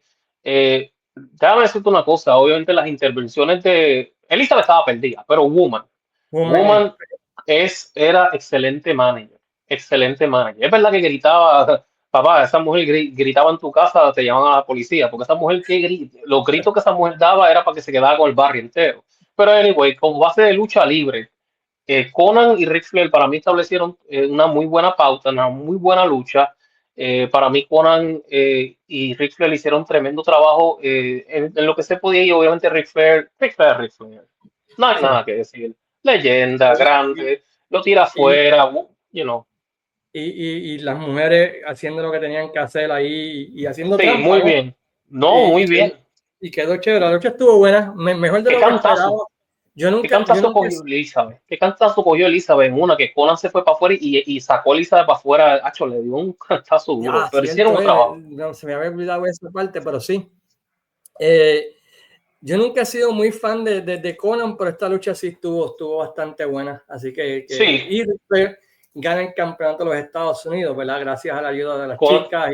con el tacón del zapato, ese tacón que Woman le mete con el taconazo, ¿te acuerdas? Cuando empezaba WCW, esa gente estaba ganando con los taconazos. Así fue que le quitó el título Savage, perdón, Ajá, Ric Flair a Randy Savage con el exacto. taconazo. Y en esta lucha mismo, Flair le quita el campeonato con el taconazo que Woman le mete a Conan.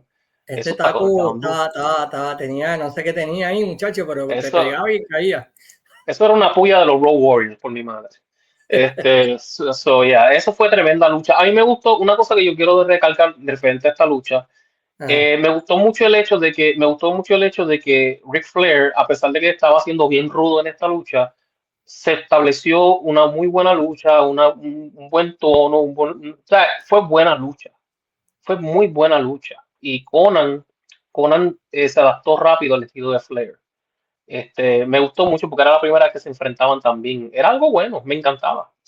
Pero Sí, Conan perdió y ya, me gustó mucho esa lucha. exacto. Y luego de esto, pues volvemos otra vez, ¿verdad? A Jim Okerlund, pues tratando de conseguir a los outsiders, viendo quién iba a ser el tercer miembro. Bobby Heenan con la línea de noche, págale a los policías para que te dejen entrar. Sí, sí, Eso le quedó en la madre. ellos Este, eran tremendos. y Jim, no, yo no le voy a pagar nada. Así que vamos para el ring y eso nos lleva a la siguiente lucha, ¿verdad? Pues que Ujú. era Dodge Giant, quien recién había ganado el campeonato mundial, bueno, era el campeón mundial de la WCW, Se y lo quitó Kevin a Flair. Sullivan, derrotando a Flair contra Kevin Sullivan versus Ajá. Chris Benoit y Arn Anderson, con la estipulación de que si ganaba Chris Benoit y Arn Anderson, cualquiera de los Horsemen podía retar por el campeonato mundial de la WCW en cualquier momento de Giant. ¿Y qué te pareció esta lucha? Esta lucha a mí me gustó mucho. Principalmente, yo voy a hacer una cosa sobre Arn Anderson y Chris Benoit. Esto fue el inicio de lo más personal que se puede pasar en la historia de la lucha libre. Sí. Porque tú sabes lo que es. Estamos hablando sobre todo, el centro de esto era Chris Benoit y Kevin Sullivan. Uh Y, -huh. y si tú sabes la historia, Kevin Sullivan estaba tan metido en la historia de que Chris Benoit se acostara con Woman que los hizo dormir juntos y todo. Bueno, la historia se volvió tan personal. Y Arn Anderson, que era miembro de The Horsemen con Benoit, fue bien física la lucha. hubieron unos bloopers, vamos a hablarlo claro. De Giant, hay que decirle a Giant estaba bien perdido. Este, estaba bien perdido en el principio y en el final.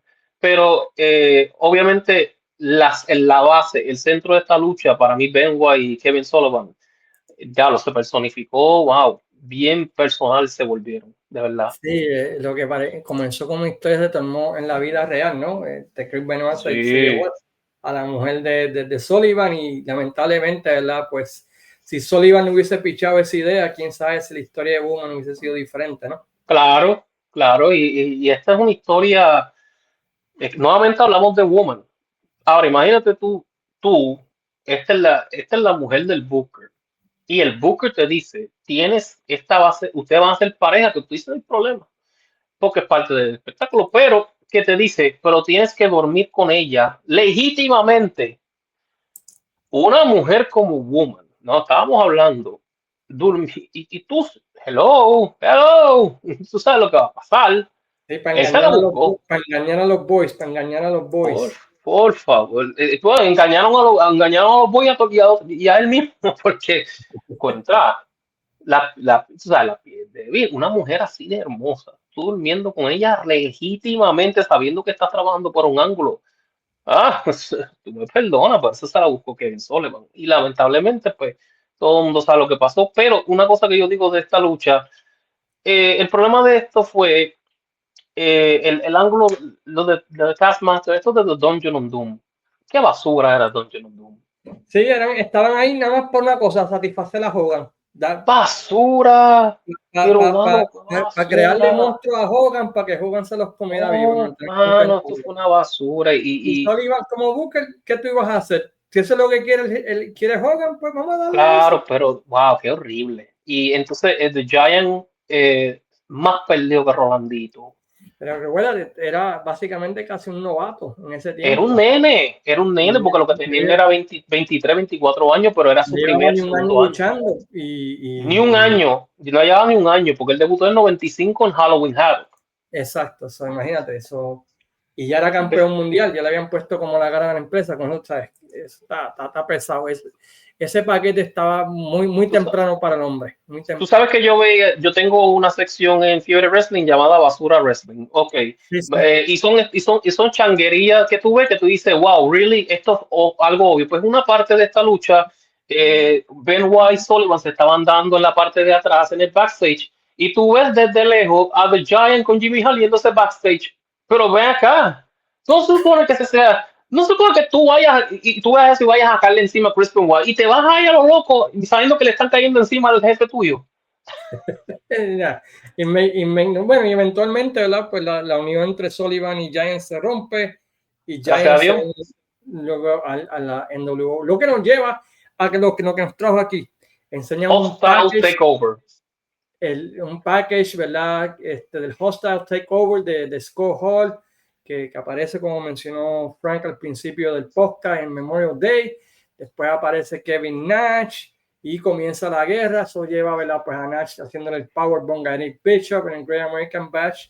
Y eso nos lleva a la lucha, ¿no? Que es nada, bueno, con Michael Buffer cobrando sus $100,000 que cobra por decir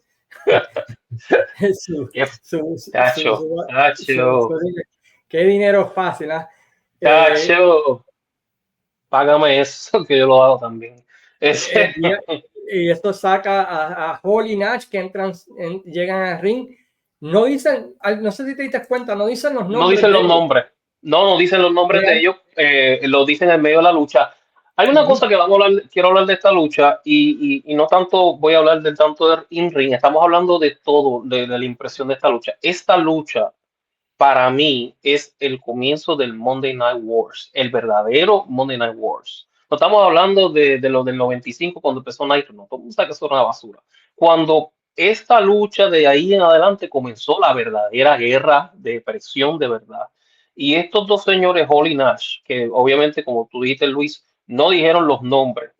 Entraron ahí, todo el mundo sabía quiénes eran. Nosotros estábamos allí, ya los Rizos Ramón, Diesel, todo el mundo sabía, pero obviamente le tenían que poner nombres porque WWE los obligó a darle nombres. Sí, porque los demandaron, porque están diciendo Los que estaban... demandaron, claro. Eh, Una demanda horrible. pero a Tú mí me sabes. gustó ese detalle de que lo aguantaron hasta el último minuto para decir los nombres. Correcto. Muy bueno. Y Muy buena eso estrategia. creó la expectativa y vendieron el pay-per-view con eso. ¿Sabes? Díganlo cuando ya que la gente pagó. Y la gente ya había pagado para ver el pay-per-view, pues entonces ahí sí revelarlo. Jim Oker no se para, le pregunta dónde está el tercer miembro. Nash le dice, no te preocupes, aquí está, va a llegar a su tiempo. Llegan los técnicos, ¿no? Sting, Macho Man, Lex Había Luger. había tensión. Esa noche, ese Sí. evento yo lo vi en vivo. Yo vi ese evento en vivo. Esa noche, como fanático de lucha libre, la tensión estaba hasta lo último. Porque todo el mundo, la pregunta que teníamos era, ¿quién es el tercero? ¿Quién es el tercero? Lo hicieron tan perfecto, lo vendieron tan perfecto, que con eso vendieron el pay-per-view y hasta cuando ellos entraron y no entró el tercer hombre, Min Jin fue a donde ellos, ¿dónde está tu compañero? Y Escojo le dijo, él está aquí y está listo. Y Kevin Nash le dijo, oh, él está listo, él está aquí. Y ahí valga más expectativa, yuca, y ahí tú sabías que venía algo grande. Y plantaron una semilla bastante buena, como habíamos mencionado, durante todo este tiempo Lugar había sido neutral, ¿no? Él odiaba a Hogan y a Savage, pero Ujú. era amigo de Sting. Y en la lucha, casualidad, Lugar es lastimado. Y de repente, ¿verdad? Pues es llevado fuera de ring, ¿verdad? Que se dio con que Luger se dio en el poste cuando estaba tratando, y vino Sting y le hizo un Stinger Splash a Nash, pero debajo estaba Luger y ahí fue que se noqueó. Y se llevan a Lugar y eso crea, ¿será Lugar el tercer Ay, hombre? ma, ¿qué fue lo que pasó ahí mismo? Yo dije, este es el tercer hombre. El tercer hombre. La historia bella. Y eso lleva, ¿verdad? Pues a que continúe Savage y Sí, Sting. La lucha estuvo bastante buena. A mí me gustó. me Eh, encantó. Savage, Savage fue el MVP, los comentaristas también. Los comentaristas vendieron. Puede ser puede ser aquello, ¿dónde está? No ha llegado. Tú sabes, a través de toda la lucha hicieron un excelente trabajo en vender Hicieron esa tremendo, historia. no, la vendieron muy bien. Y eventualmente, si tú veías el progreso de cómo iba la lucha, cómo Scott Hall, que Dios lo tenga en la gloria, cómo te vendía una lucha. Hay cosas que hay gente tiene que entender para un luchador. Nosotros como fanáticos podemos decir esto y que llevas años haciéndolo. Tú puedes saber quién tiene la psicología y quién no. Scott era el maestro de la psicología. Él sabía el momento, él sabía lo que estaba pasando, él trajo la psicología completa. Para mí, él fue el MVP de esta lucha porque él Sí, vendió la lucha como usó la psicología de él y él fue el que hizo todo el antagonismo total contra Macho Man, contra Luger, contra Sting y fue el que le setió a Nash para que cuando Nash entrara, ahora sí, ¡pum! Entra, ahora te se jodieron, ahora entró, va a entrar el grande, pero Scott Hall, qué mente para la lucha libre tenía este señor. y cómo fueron elevando hasta que finalmente Sting hace el tag a Savage y cuando entra Savage aquello se Sí, quería lo vendieron aquello, excelente. aquello no la historia de la lucha estuvo increíble. Luego de eso, ¿verdad? Pues los cuatro están en el piso y de repente aparece Hulk Hogan. Lord. Te voy a decir porque yo estaba en vivo. ¿Tú lo viste en vivo ese evento? No, no sé si lo llegaste a ver No, en vivo. lo vi al otro día, no lo vi en vivo. Yo lo No vi en puedo. vivo. Yo lo vi en vivo y mi hermano Juan Sánchez, pues le mando un saludo. Cuando escuche esto se va a acordar. Juan Sánchez era un Hulkamania de clavo pasado. Y nosotros también ya estábamos siendo fanáticos de Shawn Michaels. Pero Hulk Hogan, para él. Él tenía Sí, el sí, sí. muñequito de los Hogan y todo. Bueno, yo tenía 12 años. Explica, va entrando Hogan y él ve a Hulk Hogan entrar y yo, y él, ¿qué tal? Embuste, eso no. Bueno, ya tú sabes lo que pasó. Y Bobby Heenan dice, ¿pero de qué lado está? Pues Who silenced him? casi choteando, ¿verdad? La historia. entra Hogan con Savage, ¿verdad? Tratando de entrar, Hogan se rompe la camisa, Hall Nash abandona el ring y de repente Hogan se va contra las cuerdas y le hace el leg drop on Savage y aquello fue como wow, eso fue wow. De hecho, te voy a decir una cosa antes de Bobby Heenan y Dusty Rose hicieron tremenda interacción con otro Hogan. Oh, Hulkamania's here! Oh, go and get him, baby! Y Bobby Heenan, whose son is him? Oh, stop it! Tú sabes. Y ahí viene cuando se quita la camisa. Yes, sir! Y yo, Sacha, tú me acuerdo. Go get him, Hogan! ¡Pow! Eso se cayó. Se cayó todo. Y el trabajo de Tony Schiavone ahí, que quería que entrara todo el mundo a caerle encima a Hogan. Sí, Hogan le hace excelente. a Savage. Qué brutal. Bobby Heenan, quien siempre había sido enemigo de Hogan. Yo sabía que el tipo era una basura. Yo sabía, yo se los dije y nadie me creía. Y sí. no, todo fue beautiful. O sea, todos los personajes hicieron su papel como tenían que hacerlo. Bobby Heenan dijo, se los dije, era una rata. Era una rata y ustedes no me hicieron caso. Él quedó al final del día como que la gente, perdón, Bobby, tú tenías razón. Hulk Hogan es una rata. Hogan y Nash entran, se dan el saludito, otro leg drop on Savage, 1, 2 y 3 y ganan los Outsiders. Y aquello, no vamos a asumir esa cuenta, no vamos a asumir ese conteo, así decía Tony Schiavone cuando pasó el conteo. Buen punto, buen punto. Y la historia, ¿no? Y luego de eso, ¿verdad? Pues tenemos, ¿verdad? Toda la basura del Ocean Center cayó en el ring. ¿Ah? Toda la basura del Ocean Center cayó en el ring. Si usted tenía basura. Después del evento, lo único que tenían que limpiar era el ring porque ahí cayó todo. Sí, ahí si usted tenía un pamper cagado, si usted tenía cualquier tipo de desecho tóxico, tíreselo, Hogan, no se preocupe. Nosotros tenemos que limpiar anyway. La cantidad de basura. Y la promo de Hogan fue para mí la mejor promo de su carrera. Excelente promo, fue una gran promo. En ese ambiente cualquiera estuviera pensando que estaba en una cartera de WWC en la cancha de techo de agua, de toda esa basura, porque esa era la época donde tiraban papeles y todo. Sí, sí. Y esa promo de Hulk Hogan, wow. De verdad que cómo el hombre la vendió. Y eran 2 años de frustración que la sacó del pecho de verdad. Sí, porque algo que tiene que entender la gente es que las fanaticadas de WCW no habían aceptado a Hogan, no, porque no, la lucha libre sureña no aceptaba, nunca aceptó a Hogan. Y aunque Hogan era popular y atrajo una nueva fanaticada, las fanaticadas alcohol de WCW, pues nunca lo habían aceptado. Y aquí finalmente Hogan diciéndole screw you. Y es chistoso, Luis, porque ellos aceptaban a la gente que eran de ellos, sureños. Hulk Hogan es sureño, Hulk Hogan es de la Florida. Hulk Hogan se crió viendo a Dusty Rhodes, ese era su héroe.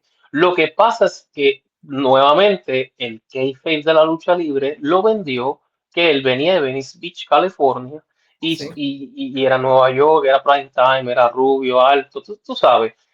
Eso no lo veía. Era el circo de la WWF, como lo veían. Correcto. Como lo veían los fanáticos de WCW. Correcto. ¿Cómo voy a poner la gente de Venice Beach? Es un circo, esto es real wrestling. Exacto. Y entonces en Puerto Rico nosotros, en los que nos criamos en los 80 y los 90, pues realmente tenemos, aunque sí seguíamos la WWF y eso, teníamos a NWA en el corazón porque eran los luchadores que tú veías en las carteleras. Eran los luchadores que tú ibas a ver.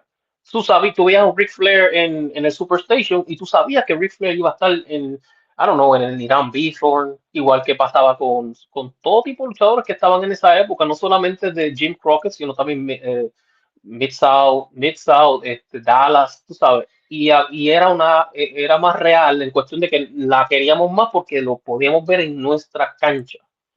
A diferencia del WWF, que era más un producto extranjero. Por eso es que a Hogan en el 85, cuando fue a Puerto Rico, no lo aceptaron porque ahí fue que en el Lubriel, Carlos Colón y NWA hicieron la gran cartera aquella, creo que fue en el Lubriel, y tumbaron esa noche a WWF, que estuvieron 20 años sin ir.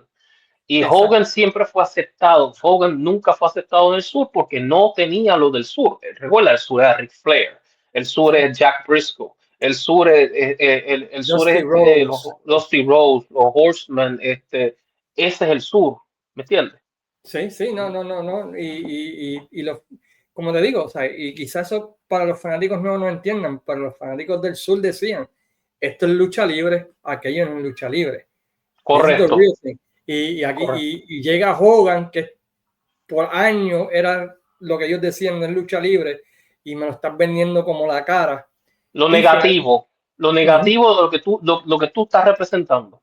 exacto. Y eso, por eso fue que fue tan efectivo el turn de Hogan, porque básicamente Hogan les dice eso, ¿no? You know, for 2 years I held my head high, I did everything, and I came out, you fans can stick it. Y les Yes. dices, y eso quedó perfecto porque era algo realista, algo real que estaba Sí, pasando Hogan con la fanaticada de WCW, ¿sabes? totalmente real, Y porque nosotros que vimos ese tiempo, lo estaban abuchando de verdad, no lo querían. ¿Y quién diantre quería a Hogan en el 95? Nadie, porque ese ángulo con The Dungeon of Doom, ni metiéndote 4 galones de agua te lo tragaba, era una porquería de ángulo, ochentoso, noventoso, ¿me entiendes? yeah. Malo, malísimo. Ay, The Avalanche. Ay, que si Shark. Y yo, ¿qué es esta mil? La lucha contra él y Savage contra luchadores en la super jaula aquella. Oh my eh, God. No, ¿sabes? No, era todo lo contrario que la gente de WCW estaba acostumbrado a ver. Y por correcto. eso fue que fue tan efectiva. Para mí, sigue siendo el turn más grande de la historia de este deporte. Absolutamente. Por todo lo que Absolutamente. representaba, el realismo que Completamente. tenía, por lo que logró, porque era basado en algo real, tú Era sabes. totalmente real. Porque Y de hecho, para convencer a Hogan, Eric Bischoff le ofreció el ser el tercer hombre. Y Hogan todavía estaba metido en el red y yellow y él le dijo que si necesitas caminar en mis botas para saber lo que y lo botó de la casa. Hogan botó a Eric Bischoff de la casa. Eventualmente comenzó a ver Hogan la historia y dijo, espérate, yo me tengo que montar en este tren porque me sí, van a dejar atrás porque ya Hogan en el 96 antes de este momento ya era historia, era pasado. sí, ¿Entiendes? rejuveneció su carrera. Y yo sé Total. que yo sé que mucha gente dice, no, Eric Bischoff se robó la idea de la NWO de Japón, pero eso es la lucha libre. Tú vas a agarrar una idea de donde sea, de tiempo pasado, traerlo, reinventarlo, ponerle nuevos colores y correr con ella. Y lo resultó y lo hizo bien, porque cuidó hasta el último detalle en ese ángulo. So, Correcto. hay que darle crédito a Eric Bischoff por la idea, ¿sabes? La El haya tomado donde la concepto, haya tomado. Hay gente que toma ideas del pasado y salen ridículas. el Él concepto era no, supo diferente. cuidarla bien. El concepto era totalmente diferente. Y recuerda que para ese tiempo la internet todavía no estaba como estamos ahora. O Sí, sea sí, que para nosotros, para ese tiempo era algo innovador. Era algo sí, innovador. Entonces, muchas veces Hogan estaba diciendo, bueno, tú sabes que Hogan hay que creerle casi sí, sí. 75% no y 25% sí, pero él había dicho, una de las cosas que le había indicado Hogan es que en el WrestleMania 6, cuando él perdió con Ultimate Warrior, él quería cambiarse a rudo, ahí mismo traicionar a Ultimate Warrior y convertirse en Hollywood Hulk Hogan, Triple H. No sé si es cierto, eso es lo que dijo él, pero eventualmente el golpe de él cambiar a rudo fue lo que trajo el verdadero Monday Night Wars. Y trajo el boom a la lucha libre y hay que darle crédito a Hogan. Y por eso yo digo que viendo el moderno, el turn de Cena jamás y nunca va a tener ese impacto No, nunca. que el de Hogan, porque el de Hogan estaba basado en realidad, en una verdad. Ujú. Y Y existía hacía el kayfabe. sentido hacía sentido en términos de una historia real. El de Cena, Sí. pues no tienen, o sea, no fue basado en nada real, ¿sabes? No, no. Y, Pues, y y existía el kayfabe también. sí, exacto, ¿sabes?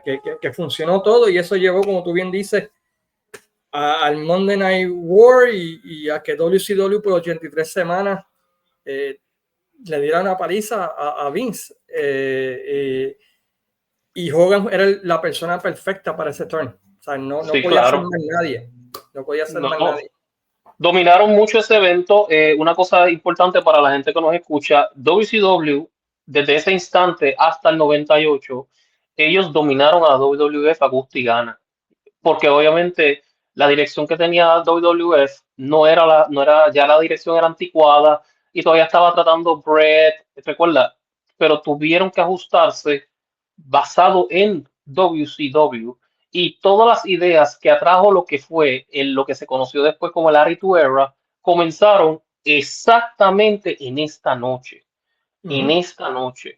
Sí, Y yo todo cambió de aquí. todo, todo cambió ahí mismo porque ya el interés había cambiado completamente de WWF a WCW.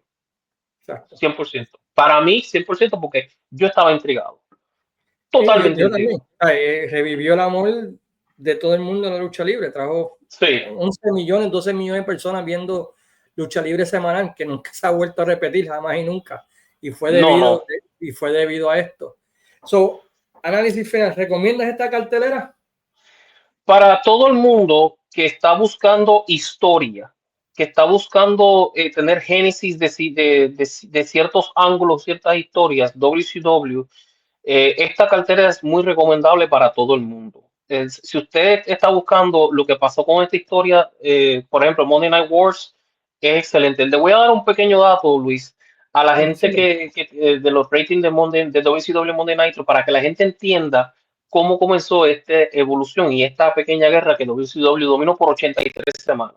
Los ratings comenzaron de Monday Nitro a subir el 17 de julio del 96 cuando Raw sacó 2.3 millones y Nitro 3.4 millones. La siguiente semana, el 24 del 96, Raw sacó 2.7 y Nitro 3.3.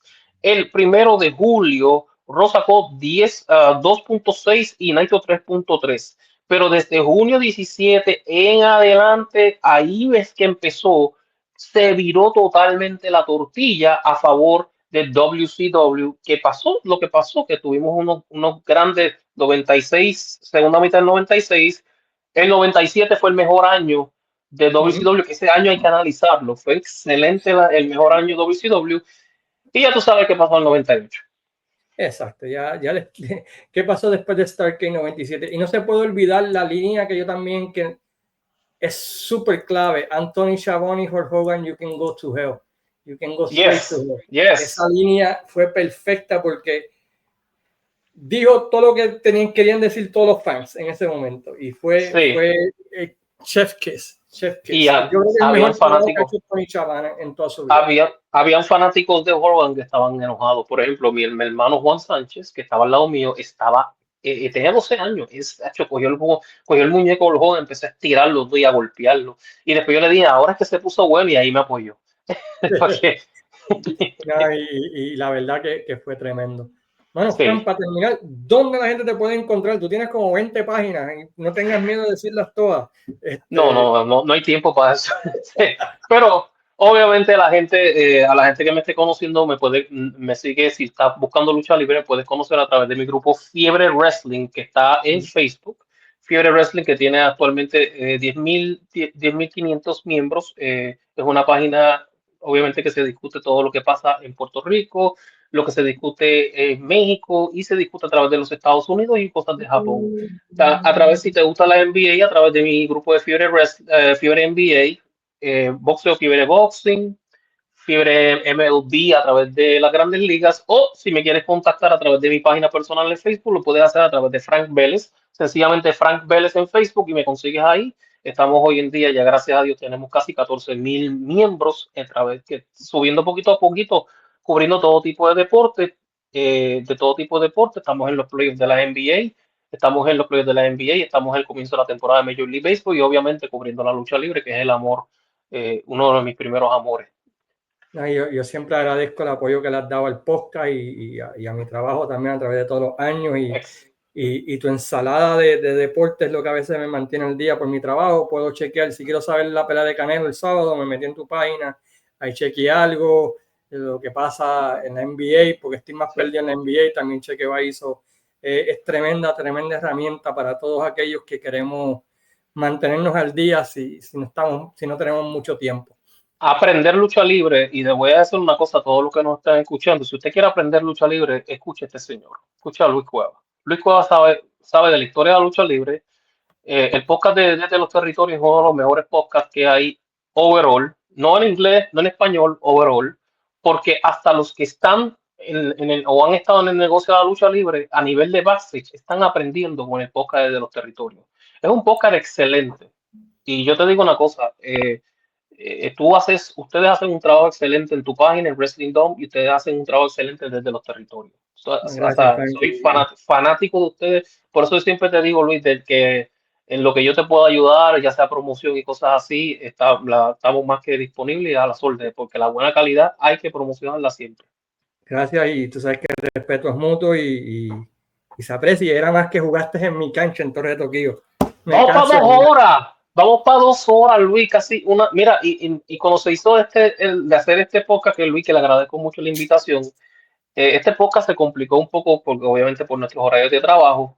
Y el chiste de este podcast es que cuando yo le pregunté a Luis cuánto tenemos, dice 35 minutos, dice, no tenemos, no, 35 minutos es muy poco para lo que tenemos, porque tú tienes conocimiento y yo en mi cosa humilde pues tengo mi cierto conocimiento, no, pero de verdad, yo espero que este podcast haya sido uno que los fanáticos se hayan nutrido con historias, se hayan nutrido con información y que se vayan ahora mismo, si estás en Estados Unidos y en Puerto Rico, vete a Peacock y búscate ese evento de Bash at the Beach 96. Y si estás a nivel internacional, vete a Netflix y búscate el evento Bash at the Beach 96, que ese es el índice de muchas cosas. Y creo que también está en WCW Vault en YouTube también, así que pueden chequearlo.